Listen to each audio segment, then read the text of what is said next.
नमस्ते फ्रेंड्स, कैसे हैं? आई होप आप सब बहुत अच्छे होंगे। क्या आप भी चिंतित हो रखे हैं कि ईएमआरएस, केवीएस, एनबीएस की आंसर राइटिंग कैसे करेंगे? तो चलिए आज हम लोग इसी पे चर्चा करते हैं कि केवीएस, एनबीएस और ईएमआरएस का आंसर राइटिंग हम कैसे करेंगे।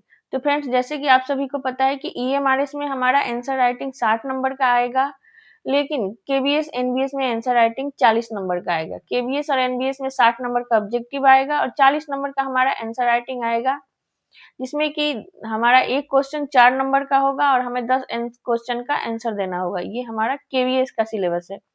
लेकिन वही ईएमआरएस की बात की जाए तो ईएमआरएस का सिलेबस है कि हमारा 40 क्वेश्चन तो ऑब्जेक्टिव आएगा, लेकिन उसमें 15 क्वेश्चन आएंगे जो कि हमारा डिस्क्रिप्टिव होगा। इसमें एक क्वेश्चन 4 नंबर का होगा, यानी हमें टोटल 60 नंबर का आंसर राइटिंग करनी होगी।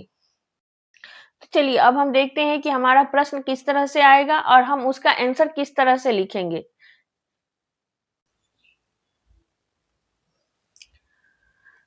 तो फ्रेंड्स, चलिए देखते हैं कि अब हमारा क्वेश्चन किस तरह से पूछता है। तो हमारा क्वेश्चन ऐसे पूछ सकता है कि भारतेंदु हरिश्चंद्र को सांस्कृतिक पुनर्जागरण का पुरोधा क्यों कहा जाता है। सबसे पहले हम इस क्वेश्चन को 2 से 3 बार पढ़ेंगे, फिर समझेंगे कि हमारा क्वेश्चन आखिर क्या पूछ रहा है। तो ये पूछ रहा है कि आखिर क्या कारण है कि भारतेंदु हरिश्चंद्र को पुनर्जागरण का, सांस्कृतिक पुनर्जागरण का पुरोधा किस लिए कहा जाता है, क्यों कहा जाता है। तो हम आंसर ऐसे लिखेंगे कि सबसे पहले हम जो क्वेश्चन पूछ रहा है उसके बारे में थोड़ा सा लिखेंगे। तो हम आंसर ऐसे लिखेंगे, भारतेंदु हरिश्चंद्र को हिंदी साहित्य और समाज के सांस्कृतिक पुनर्जागरण का पुरोधा इसलिए कहा जाता है क्योंकि उन्होंने हिंदी साहित्य के माध्यम से भारतीय समाज में सांस्कृतिक चेतना, सामाजिक सुधार और सांस्कृतिक आत्मबोध को जागृत किया है। इसके प्रमुख प्रकार हैं। सबसे पहला प्रकार है आधुनिक हिंदी साहित्य के प्रवर्तक। जैसे कि आपको पता है कि 1857 के युद्ध के समय वहां से भारतेंदु युग की शुरुआत होती है, कि भारतेंदु युग के जन्म के साथ ही भारतेंदु युग की शुरुआत होती है और कहा जाता है कि हिंदी गद्य का विकास करने वाले भारतेंदु जी ही हुए थे। तो हम लिखेंगे आधुनिक हिंदी साहित्य के प्रवर्तक। भारतेंदु हरिश्चंद्र ने हिंदी साहित्य को रीतिकालीन संकुचित प्रवृत्तियों से निकलकर आधुनिक चेतना से जोड़ा। उन्होंने साहित्य को केवल मनोरंजन नहीं बल्कि समाज सुधार का सशक्त माध्यम बनाया। उन्होंने बंगाल में नए ढंग के सामाजिक देश देशांतर संबंधित ऐतिहासिक और पौराणिक नाटक, उपन्यास आदि देखे और हिंदी में वैसे पुस्तकों के अभाव को देखकर संवत 1925 ईस्वी में उन्होंने विद्या सुंदर नाटक बांग्ला से अनुवाद करके प्रकाशित किया। कवि वचन सुधा, हरिश्चंद्र चंद्रिका तथा बाल बोधिनी पत्रिकाओं के माध्यम से हिंदी को सशक्त करने का काम किया। फिर नेक्स्ट इसका पॉइंट जो होगा, हम लोग पॉइंट आउट करके आंसर लिखेंगे फ्रेंड्स। उनकी रचनाओं, हमारा पॉइंट होगा राष्ट्रीय चेतना का जागरण। उनकी रचनाओं में देश प्रेम, स्वदेश भावना और विदेशी शासन के पारित विरोध स्पष्ट रूप से दिखाई देते थे। उनका प्रसिद्ध कथन था, निज भाषा उन्नति है सब उन्नति के मूल और बिन निज भाषा ज्ञान के मिटेत नहीं हिय के सूल। क्योंकि आप जैसे हम लोग अंग्रेजी कहते हैं या कोई भी और भाषा होता है, लेकिन हम अपने मन के जो भाव होता है उसे सबसे अच्छा व्यक्त कर सकते हैं अपनी भाषा में, जो भाषा हम लोग अच्छी तरह से जानते हैं। तो उसी को यहाँ भारतेंदु हरिश्चंद्र जी कहते हैं कि निज भाषा उन्नति है।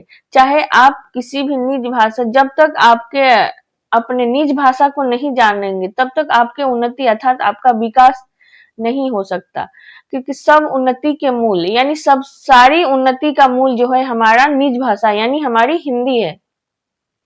अब बिन निज भाषा ज्ञान के, यानी जब तक आप निज भाषा का ज्ञान आपको अच्छे से नहीं होगा, आप नहीं जानेंगे, मिटत नहीं है कि सूल, यानी तब तक अपने आप मन की संवेदनाओं को किसी और तक नहीं पहुंचा सकते हैं अच्छी तरह से।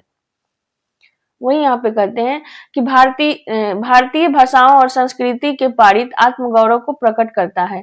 भारतवर्ष की उन्नति कैसी हो सकती है कि पंक्ति, परदेशी वस्तु और परदेशी भाषा पर भरोसा मत करो, उनके स्वदेश प्रेम को उजागर करती है।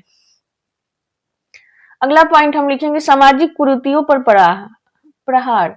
भारतेंदु ने अपने नाटकों और निबंधों के माध्यम से आत्मविश्वास, जातिगत भेदभाव, नारी की दुर्दशा, पाखंड और शोषण जैसी तमाम सामाजिक बुराइयों पर तीखा प्रहार किया। अंधेर नगरी इसका श्रेष्ठ उदाहरण है। जैसे कि अंधेर नगरी कहा जाता है कि भारतेंदु हरिश्चंद्र ने एक रात में लिखा था। 1873 ईस्वी के पहले पहले मौलिक नाटक वैदिक हिंसा हिंसा न भवति नामक प्रहसन में उन्होंने धर्म और उपासना के नाम से समाज में प्रचलित अनेक अनाचारों का जघन्य रूप दिखाया। अगला पॉइंट होगा सांस्कृतिक चेतना का विकास। उन्होंने भारतीय परंपरा, इतिहास और संस्कृति के प्रति सम्मान की भावना को पुनर्जीवित किया। साथ ही पश्चात प्रभाव और अंधानुकरण प्रवृत्ति का विरोध किया और भारतीय मूल्यों की प्रतिष्ठा की। हालांकि वे कर्म कांडों का विरोध करते हैं, परंतु अपने अनेक रचनाओं जैसे कृति कर्म विधि, माघ स्नान विधि आदि में अपनी संस्कृति के महत्व को भी उजागर करते हैं। बलिया के बेखान में वे विधवा विवाह और धर्म सम्मत मानते हैं, बाल विवाह का विरोध करते हैं, लड़कियों की शिक्षा का समर्थन करते हैं। तो हम अगला पॉइंट लिखेंगे साहित्यिक गतिविधियों का संगठन। भारतेंदु जी ने पत्र पत्रिकाओं का संपादन किया, लेखकों को प्रेरित किया और हिंदी गद्य को समृद्ध करने के लिए एक साहित्यिक आंदोलन खड़ा किया, जिसे भारतेंदु युग कहा जाता है।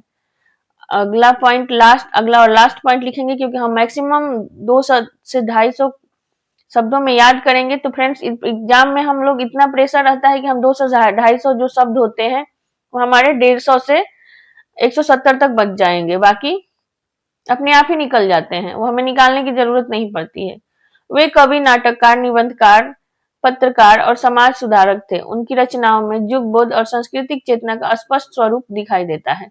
अब हम लोग निष्कर्ष लिखेंगे। हम जो भी क्वेश्चन लिखेंगे उसका निष्कर्ष थोड़ा सा जरूर लिखेंगे।